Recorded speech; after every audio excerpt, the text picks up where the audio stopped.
പിശാചിന്റെ ഒരു ഭയങ്കര ടെക്നിക്ക് ഞാൻ പറയാൻ പോവാ. ടെക്നിക്ക് എന്ന് പറഞ്ഞാൽ ഇപ്പൊ ഏറ്റവും കൂടുതൽ ഇങ്ങനെ പിശാച് ചെയ്തുകൊണ്ടിരിക്കുന്ന ഒരു കാര്യം, നമ്മൾ ഏറ്റവും കൂടുതൽ ശ്രദ്ധിക്കേണ്ട ഒരു വചനം ഞാൻ പറയാം.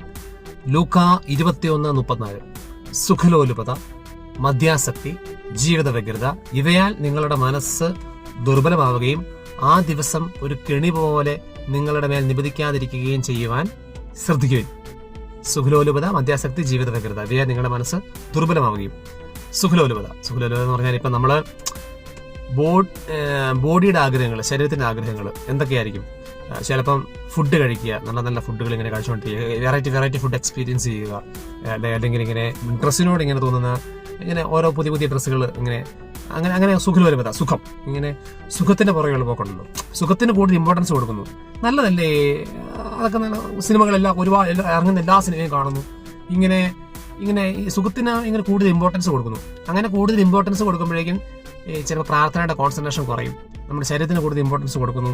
ആത്മാവാണ് ജീവൻ നൽകുന്നത്, ശരീരത്തിന് ഉപകരിക്കുന്നില്ല. അപ്പൊ സുഖലോലുപത ചെയ്യുമ്പോഴേക്കും ഇങ്ങനെ ഈ പ്രാർത്ഥന ഇമ്പോർട്ടൻസ് കുറയുന്നു, മനസ്സ് ദുർബലമാകുന്നു. മദ്യാസക്തി, മദ്യത്തോടുള്ള ആസക്തി, ജീവിത വ്യഗ്രത, തിരക്ക്, ഭയങ്കര തിരക്കാണ്, എനിക്ക് പ്രാർത്ഥിക്കാൻ സമയം കിട്ടുന്നില്ല. രാവിലെ മുതൽ തിരക്കാണ്, ജോലി, വീട്, തിരക്ക്, അതിനിടയ്ക്ക് പ്രാർത്ഥിക്കാൻ സമയമില്ല. എന്ത് ചെയ്യാൻ? എനിക്കിങ്ങനെ ഈ ജീവിതാവസ്ഥ ഇങ്ങനെ ആയി പോയില്ലേ, എനിക്കിങ്ങനെ ഓരോ പ്രശ്നങ്ങളാണ്, അതുകൊണ്ട് ഇങ്ങനെ പ്രാർത്ഥിക്കും, ദൈവത്തിന് കൊടുക്കാൻ സമയമില്ല, അങ്ങനെ സമയമില്ല, അങ്ങനെ പറയുന്നു. അങ്ങനെ സുഖലോലുപത, മദ്യാസക്തി, ജീവിത വ്യഗ്രതയാൽ നിങ്ങളുടെ മനസ്സ് ദുർബലമാവുന്നു.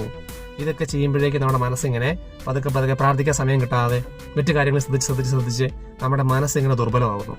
അപ്പോ ആ ദിവസം ഒരു കെണി പോലെ നിങ്ങളുടെ മേൽ നിബന്ധിക്കും, അത് ഉണ്ടാവാതിരിക്കാൻ ശ്രദ്ധിക്കുക എന്നാണ് വചനം പറയുന്നത്.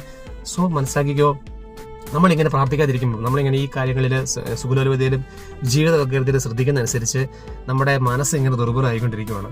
മനസ്സ് ദുർബലമാകുന്ന സമയത്ത് 1 പത്രോസ് 5:8 പിശാച് ആരെ വിഴുങ്ങണമെന്ന് അന്വേഷിച്ചുകൊണ്ട് സിംഹത്തെ പോലെ അലറിക്കൊണ്ട് നിങ്ങളുടെ ചുറ്റും നടക്കുവാണ്.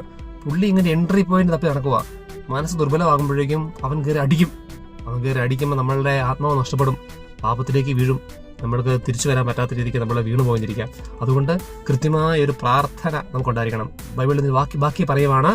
അതുകൊണ്ട് ഉണ്ടാകാതിരിക്കുന്ന ഇവയിൽ നിന്നെല്ലാം രക്ഷപ്പെട്ട് മനുഷ്യപുത്രന്റെ മുമ്പിൽ പ്രത്യക്ഷപ്പെടാൻ വേണ്ട കരുത്ത് ലഭിക്കുവാൻ ജാഗരൂകതയോടെ പ്രാർത്ഥിക്കുവിൻ. അതുകൊണ്ട് പ്രാർത്ഥന കൃത്യമായിട്ട് പോണം. സൂക്ഷിച്ചില്ലെങ്കിൽ പിശാച് നമ്മളെ അറ്റാക്ക് ചെയ്യും.